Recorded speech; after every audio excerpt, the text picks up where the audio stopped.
myself I'm not gonna cry. But this is my other thanks.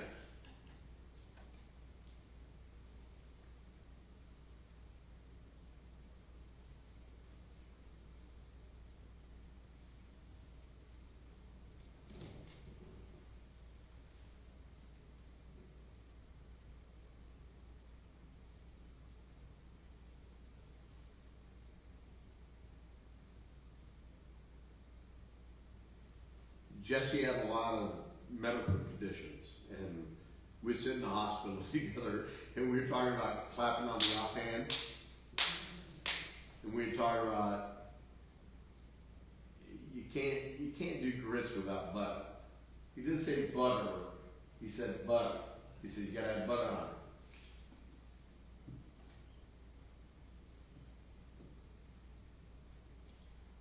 it. And he loved fishing. I love fish. And he was a pretty amazing guy. And he went through a lot in his life. And I want to thank Laura for that spray of flowers up on the altar table today. She made it right. And of course, you know, Becky's wearing navy on Thursday for the funeral. So we want to match everything up. Of course, it's, you know, QHS colors. And it was just very interesting to always speak with Jessie. He had a long history. And he would contend that Memphis barbecue is the very best. I said, are you sure about that, Jess? What about Texas? What about North Carolina? He goes, no, Memphis. And there was never a fish that he wouldn't catch and cook to perfection to provide someone to eat. And Jessie was unique. You guys saw him every Sunday. Jessie, even in the hospital, Jessie was never down. He just wasn't. He always had a smile. He's like, all right, we're going to get through this. We're going to get through this, and we're going to get through this. And then this time, he said, we're going to heaven.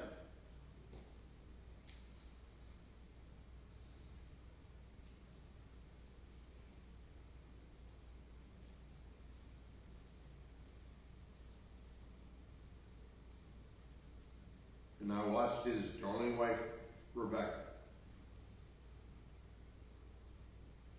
And she was nothing short of amazing. It's funny because we talked that we got a hotel room and we spent, what, an hour there changing clothes, putting on deodorant, and then going back to the hospital. And we had to walk like a mile. And then Becky's like, you need to sit on the bench? Yeah, I probably do. And she was nothing more than magnanimous. And it was just very unique to me. That I really, really want you to think about, what do you hold dear, and what do you hold true to your heart, and what are you willing to hold on to? And last night I was going through text messages with Joanna, his granddaughter, and this is what she sent me. Can I express the appreciation we have to God for giving us such a wonderful grandfather?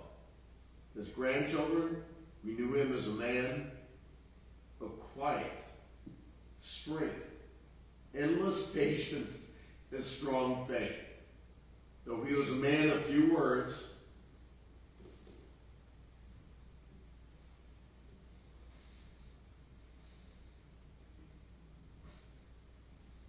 his actions were strong, warm smile, and steadfast endurance taught us the true meaning of grace. We will miss his comforting presence deeply, but his legacy of, and here's the key thing that she wrote, and I talked to her about it last night, his quiet strength will live in our hearts forever. Some of our fondest memories were shaped by his passions, the quiet hours he spent fishing on the water, the incredible meals he lovingly cooked for his family, and the joy he found with family and friends.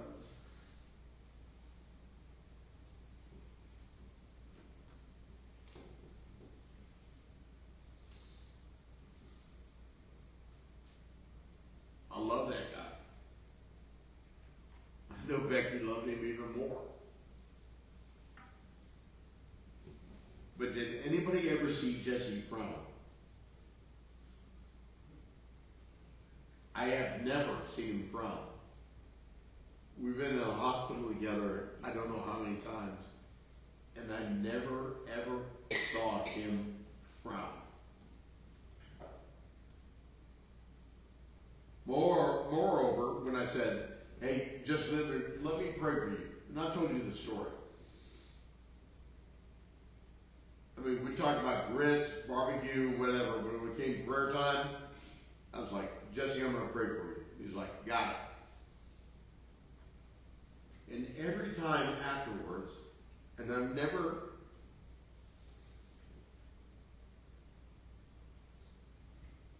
had this my entire life. He goes, hey, Pastor, let me pray for you. I'm like, okay.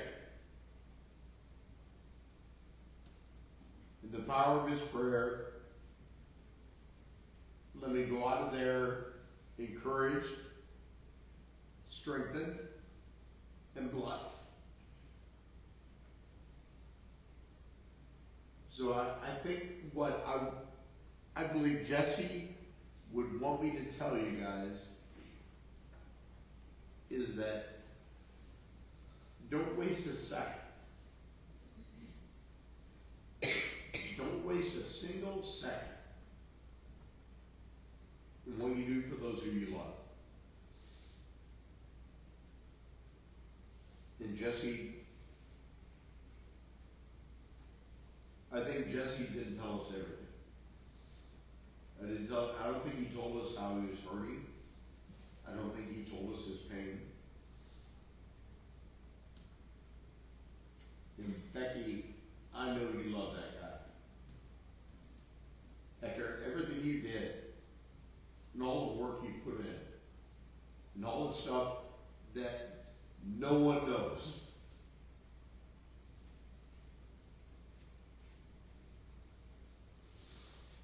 But I want you to know that his church loved him. Because he just always had that stupid smile on his face. And I know he was in pain. And I know he was struggling.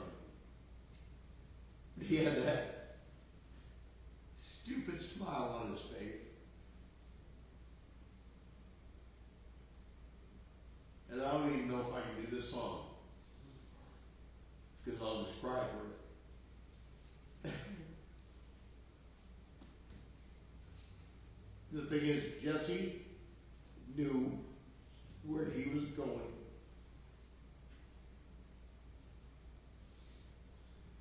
And the funny thing is that Jessie could catch a fish, and he could cook it like nobody else could. And he could feed others. And that was Jessie. So I would ask you to mirror off of that you'll take the time to go out and catch the fish, cook it to perfection, and feed your family. That was Jessie Calvin. Jessie Calvin Hodges. And I think that's why I love him so much, because he fit in here so well, is because that's what we do. Bread, food, deer meat, any kind of meat, any kind of food. You guys catch it, clean it, you do it, and then we provide it to others. That is the humanization of what God expects of us. To be that precise in our service to God. And that was Jessie, Calvin, Hodges.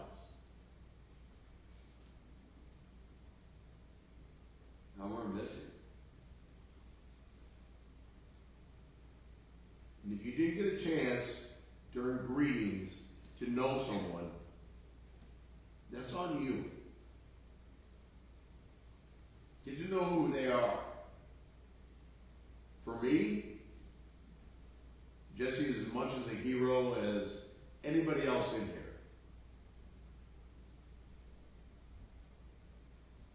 His granddaughter's side, that quiet strength and resolve.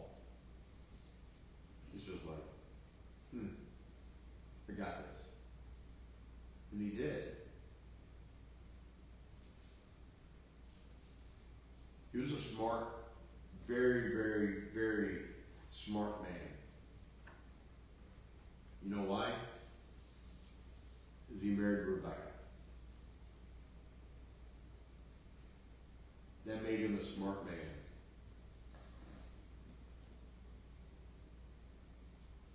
And I'm telling you, gang, she was a force of nature throughout everything. We went from ugly to uglier the entire time up there in the ICU. And Becky was a champ. And I would go to hell and back for her, without a doubt. Her resolve, her decision making, her ability to say yes, no, what about this, and ask good questions in the face of adversity. I'm really proud of you, Becky. I'm grateful for you. You taught me a lot, even though you don't know it, and I will never admit it to you privately. I'll do it publicly because they think it's just a show. But privately, you're good to go. Good in my book. So why do I lift Becky up so much with Jessie? When I was a kid, we didn't have a whole lot of money. And every year, Becky would make me a birthday cake. And she'd have a party at her house, out on the north end. Not run around with the kids, and we'd have fun and do whatever. She made me a birthday cake. Because she knew I was going to get one. Every stinking year. And I played football weekend, and Roger and I would run around and be stupid, and Laura hated us because we were boys. But every year, Becky was there for me. So again, I asked the church, every year, every day, every week, for you there. Who do you care for? When's the last time you talked to your parents? When's the last time you talked to your grandparents? When's the last time you talked to your brother or sister? You just said, hey, I got it. When's the last time you reached across the aisle and said, happy birthday? So, I don't know if I'm going to sing this or not. I'm going to play the snot out of it, that's for sure. And maybe I'll talk part of it. But this was one of Jessie's songs. I dream of a city called Glory, so bright and so fair. When I entered the gates, they cried holy. The angels all met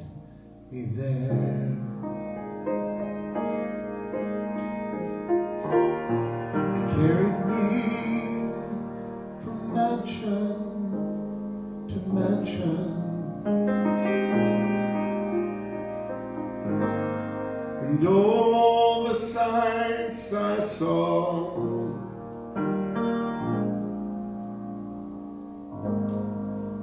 but I said I want to see Jesus, the